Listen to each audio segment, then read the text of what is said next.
Leora Mavene never imagined that the two people she trusted most, her husband Marcellus Kittredge and her powerful boss Sabrin Cade, were secretly bound by a betrayal so twisted it would shatter her world, destroy careers, and ignite a corporate scandal that stunned the nation. Marcellus Dane and Leora Flint were the kind of couple people pointed at during parties and whispered about in admiration. Tall, attractive, and effortlessly stylish, they looked like the perfect match, the kind of couple you'd see on the front page of a real estate brochure. They had been married for 6 years, living in a modern 2-story home in the polished suburb of Willowglen. Everything around them screamed stability. 2 dogs named Milo and Dusty, a perfectly trimmed lawn, matching espresso machines in the kitchen, and a photo wall filled with smiling vacation pictures from places like Santorini, Napa Valley, and Tokyo. Neighbors waved at them like clockwork, unaware that behind the smiles was a marriage starting to feel more like a performance than a partnership. Leora was the achiever in the marriage. She had spent the last decade climbing the corporate ladder at Belvoir Pharmaceuticals, a fast-rising company known for developing neurological treatments. Recently, she'd been promoted to regional director, a position that demanded long hours and travel, but she welcomed the challenge. Her new role meant more prestige, a better salary, and direct contact with the company's elusive executive director, Sabrin Mallah. Sabrin was admired and feared in equal parts. She was known for her cool demeanor, high standards, and the aura of secrecy that followed her. No one really knew much about her life outside the office, and she liked it that way.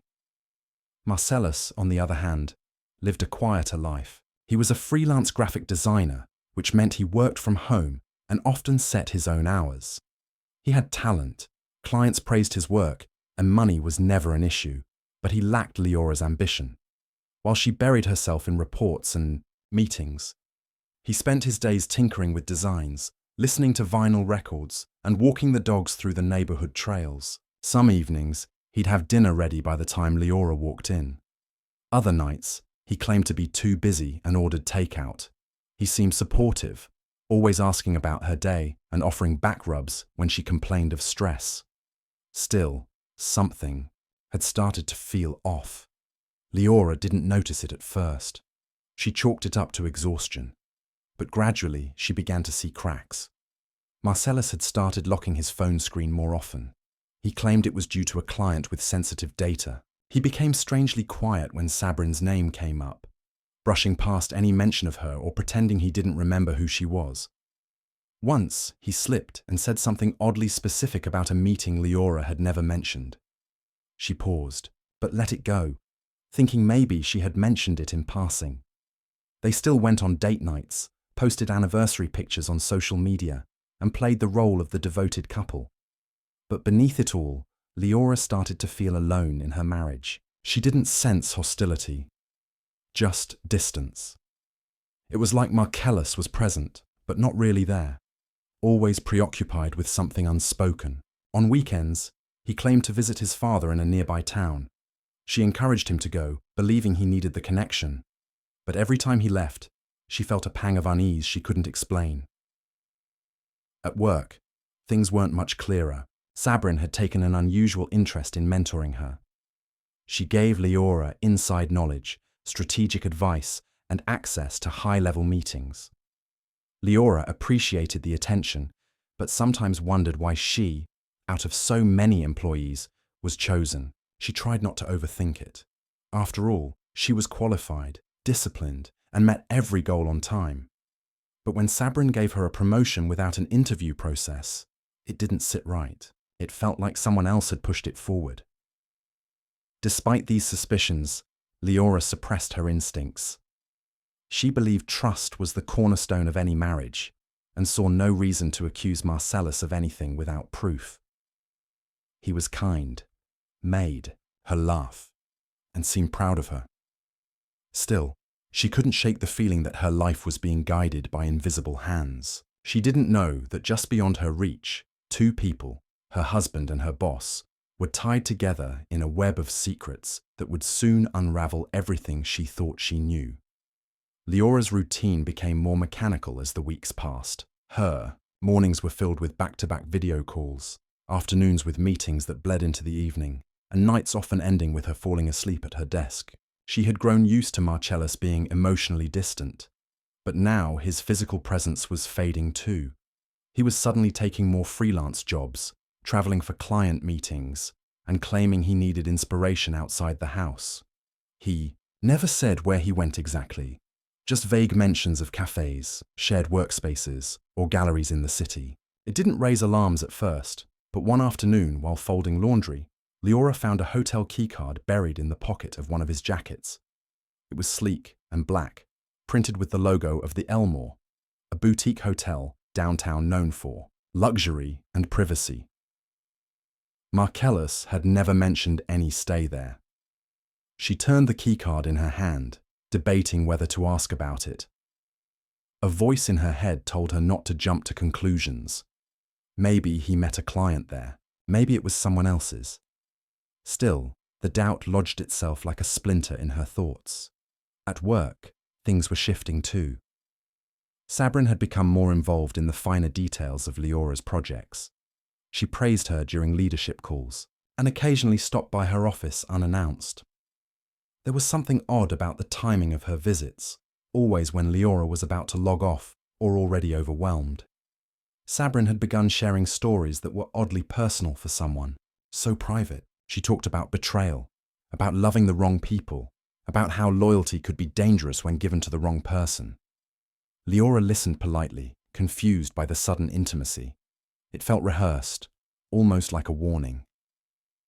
Leora started keeping quiet tabs on her husband, not out of paranoia but instinct. She checked his calendar when he wasn't around, opened his laptop when he forgot to log out, and paid attention to subtle shifts in his behavior. One evening, while searching for a charger, she found a leather notebook tucked beneath his desk drawer. It was filled with sketches, but not of designs or logos. These were personal, drawings of faces, handwritten notes, little phrases that seemed more like diary entries than anything professional. One page was a scribbled timeline with the initials SM written repeatedly alongside vague entries like Tuesday room 504 and late call, cancel dinner. Her stomach dropped. She couldn't deny the coincidence. SM, Sabrin, Mala. The initials were unmistakable. Her hands trembled as she flipped further through the notebook, finding more entries hinting at meetings, hotel stays, and what appeared to be coded references to intimate encounters. There were even references. To her, L asked again, kept it vague. Told her I'm seeing a therapist. Need to be careful. The shock turned to anger, then quickly to dread. Still, she couldn't bring herself to confront Marcellus. She needed more. Proof, not just suspicion. So she devised a plan. The following week, when Marcellus mentioned a sudden client emergency, out of town, she nodded, smiled, and pretended to understand. She waited until he left, then checked his location using the family sharing app they had once set up for safety purposes. What she saw confirmed her fears. He hadn't left town at all. His location pinged just 3 blocks from the Elmore Hotel. She drove there in silence, gripping the steering wheel as her heart pounded. Parking a few blocks away, she walked toward the hotel lobby, her mind spinning. Every step felt like a countdown. She didn't know what she expected to find. Maybe a brief glimpse of him, or a confrontation in the hallway. Instead, she spotted them through the glass wall of the lobby lounge. Marcellus and Sabrin seated close together, sharing a private laugh.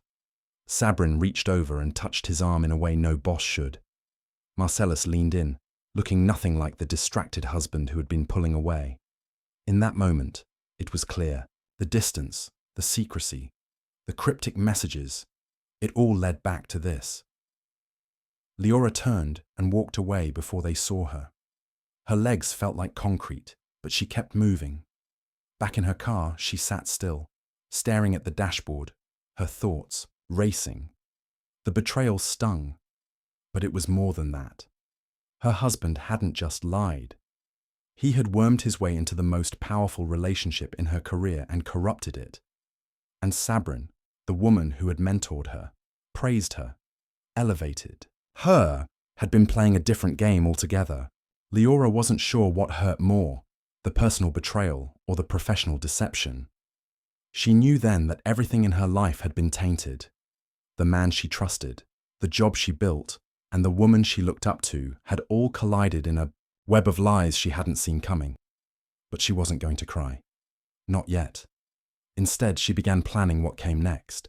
Leora didn't go home that night. She checked into a small inn on the edge of the city, away from the high-rise hotels and crowded downtown lights. It wasn't about fear or shame. It was strategy.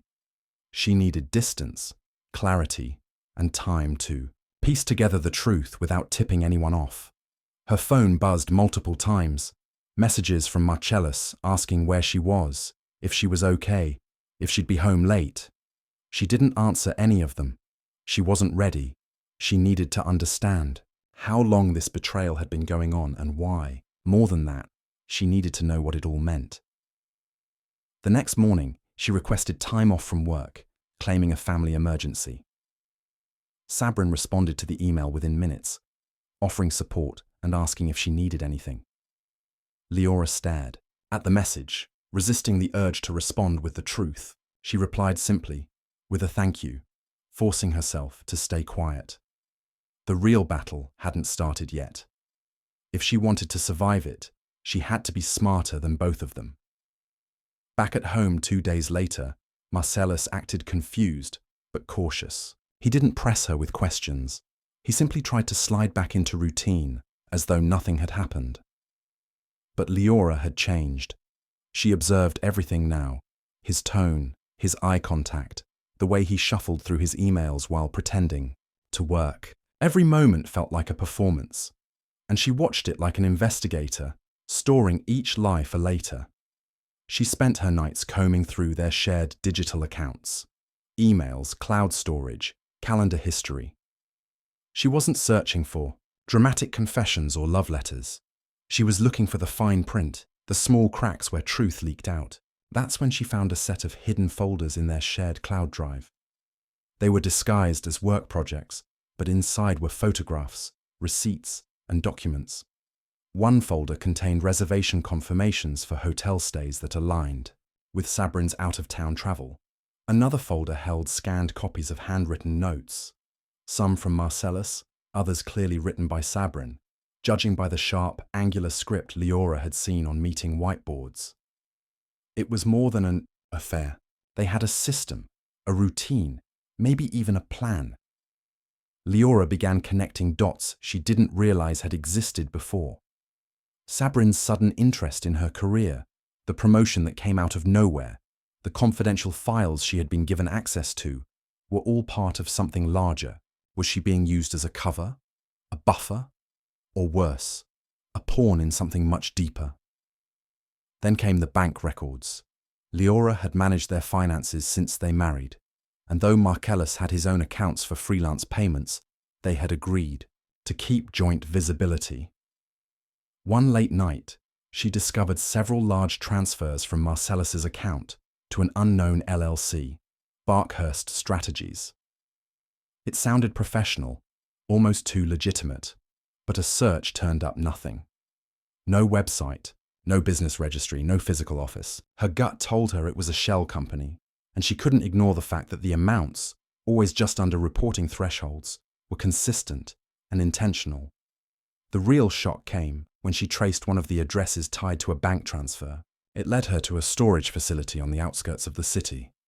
She drove there on impulse, heart pounding with anticipation. She didn't have the key, but she knew someone who did. She used a copy of Marcellus's driver's license to bluff her way past the clerk, claiming she was picking up items for him while he was hospitalized. It was risky, but it worked. Inside the unit was a collection of items that had nothing to do with graphic design or freelance work. Boxes labeled with vague codes, expensive electronics still sealed in packaging, encrypted hard drives, and a folder labeled Mirror Project.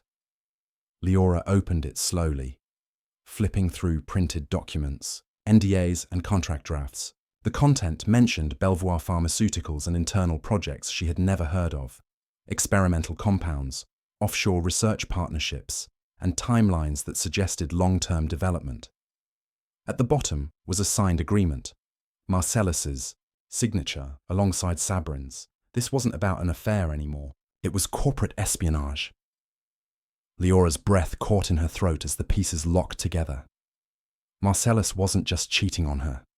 He had embedded himself into her professional world to extract information. Sabrin had likely hired him, seduced him, or both. Their relationship was rooted in deception, but it had evolved into something criminal. They were using her as the unwitting link between confidential data and illicit dealings. She closed the file and stepped back, hands trembling. She thought she had lost her husband and her trust, but what she was really losing now was her safety. If they knew she was this close to the truth, there was no telling what they'd do next. Leora wasn't just a betrayed wife anymore. She was a threat. Leora sat in her car outside the storage facility for nearly an hour, her mind racing through every possibility. The more she thought about it, the more she realized how deep the conspiracy had run. She wasn't just a bystander in a crumbling marriage or an unfortunate woman caught in a love triangle. She had unknowingly become a key player in a game that could destroy careers, reputations, and possibly lives. The signed documents proved that Marcellus and Sabrin were collaborating on something far beyond a personal betrayal. They were stealing proprietary data from Belvoir Pharmaceuticals, and Leora was the link that had given them access. She couldn't confront them, not yet, not without exposing herself. The stakes were too high. If they suspected she knew the full extent of their plot, they might act first.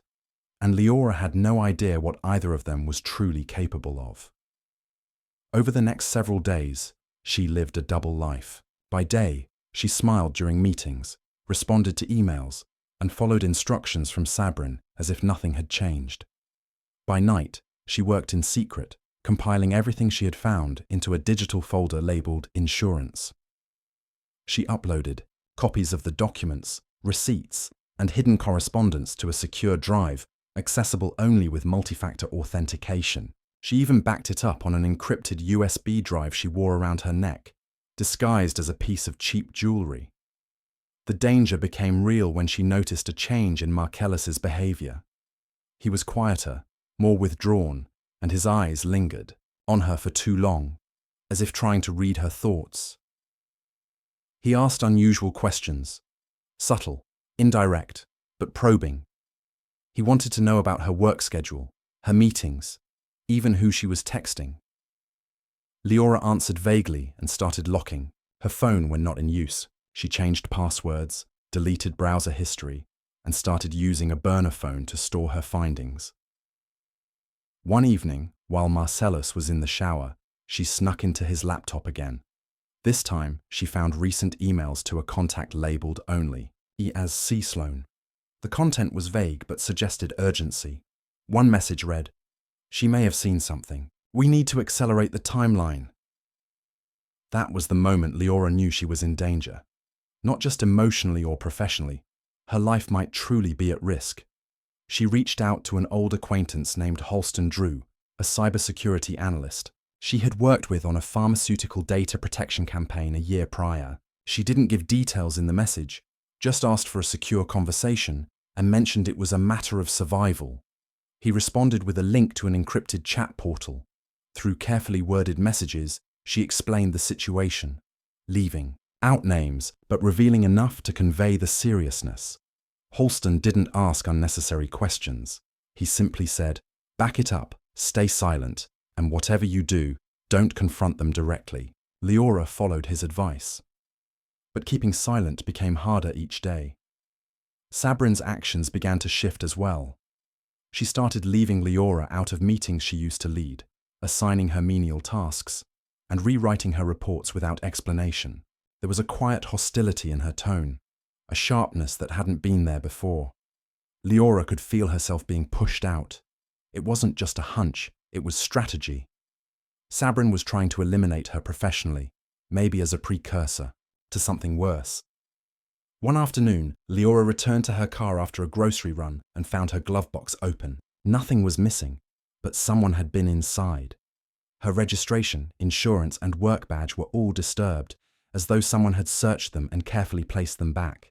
Her stomach dropped. It wasn't just a scare tactic, it was a message. They were watching her, and they wanted her to know it. That night, she began drafting a letter addressed to a journalist she had once met at a conference, someone who specialized in white-collar crime and corporate corruption. She planned to send the folder anonymously if necessary and expose everything. But she hesitated. Not because of fear, because of what it might mean for her future. If she went public, she would lose everything. Her job, her reputation, her marriage. And if things went badly, maybe her freedom. If any part of the plan backfired, Sabrin and Marcellus would claim she was unstable or even involved. After all, the data theft was traced through her logins and her network. The pressure mounted with every passing day. She couldn't eat, could barely sleep. Her entire life felt like it was held together by a single thread, and she knew it could snap at any moment. But there was no turning back. The only way out was through. She had to find the final piece of the puzzle, something undeniable, something explosive, because if she didn't move first, she wouldn't get the chance to move at all. Leora's breaking point came on a cold Thursday morning. She woke to the sound of her phone vibrating non-stop. Texts, emails, and notifications buzzed in quick succession. Her heart pounded as she grabbed the phone and scrolled. The messages were from colleagues, and they all said the same thing in different ways. She'd been suspended, effective immediately. The company cited a breach of protocol, data misuse, and suspicion of unethical conduct. Sabrin had done it.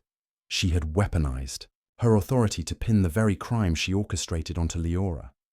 Staring at the screen, Leora felt a mix of disbelief and fury. They had beaten her to the punch. All the weeks she spent gathering evidence, playing safe, and staying quiet, none of it had stopped them. They had made their move, and now she was the villain. Her hands trembled as she reached for the flash drive around her neck. She still had everything. But now it wasn't just about uncovering the truth. It was about survival. She couldn't trust the company. Human resources would side with leadership. The legal team would bury her under policies and NDAs. So she turned to the only plan she had left: go public.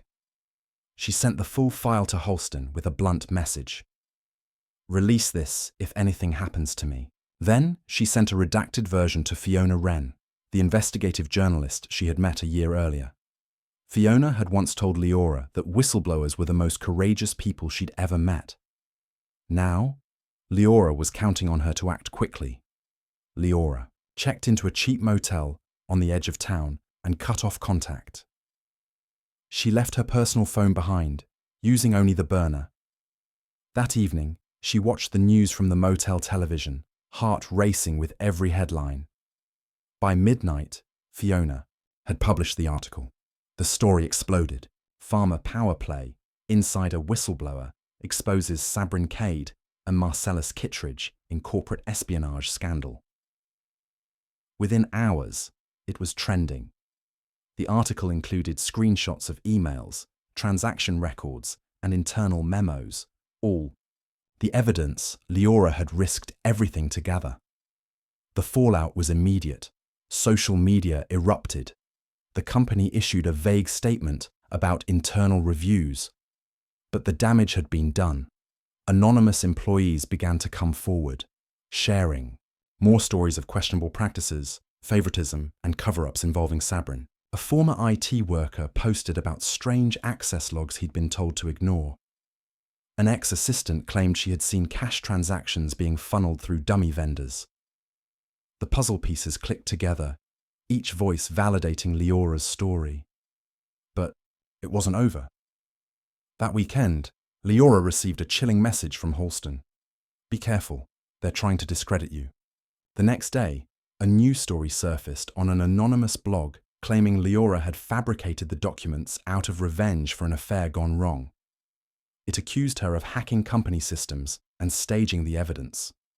The article was filled with lies, but the intent was clear.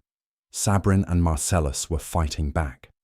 They underestimated how much evidence Leora had preserved. She had time-stamped logs, backup drives, and even metadata showing that the files were untouched since she had downloaded them. Fiona countered the smear campaign with another exposé, this time backed by digital forensics experts. Their analysis confirmed that the files were authentic and traced the activity to Sabrin's own company credentials. The tide turned again. Within days, federal investigators launched a formal inquiry. Sabrin was placed on administrative leave. Marcellus disappeared from public view. Whispers began circulating about sealed indictments and potential arrests. Leora was contacted by an agent with the Securities and Exchange Commission. They wanted to meet with her, privately and under protection. She agreed, not just to clear her name, but to finish what she had started. The meeting took place in a secure office building, and it lasted for hours. She laid everything out: how she discovered the connection between Marcellus and Sabrin, how the documents were hidden, the storage unit, the signs that she was being watched, and the internal sabotage. The agents took notes, asked detailed questions, and thanked her for her courage. They told her she had likely stopped a multi-million-dollar fraud operation. Weeks passed. Then, one morning, she woke to the news that Sabrin Cade had been arrested at her estate. Marcellus Kittredge had turned himself in quietly through his lawyer. Both were charged with corporate fraud, obstruction of justice, and conspiracy to commit data theft. It was over. Leora sat alone in her apartment, staring at the now quiet phone. The storm had passed, but the silence that followed felt heavy. She wasn't the same person who once trusted blindly, loved easily, and followed orders. She had been broken down, then built herself back up, all while the people she trusted tried to destroy her. Though she had lost her job, her marriage, and her peace of mind, she had reclaimed her truth. And in doing so, she ensured that the shadows Sabrin and Marcellus operated in had been dragged into the light.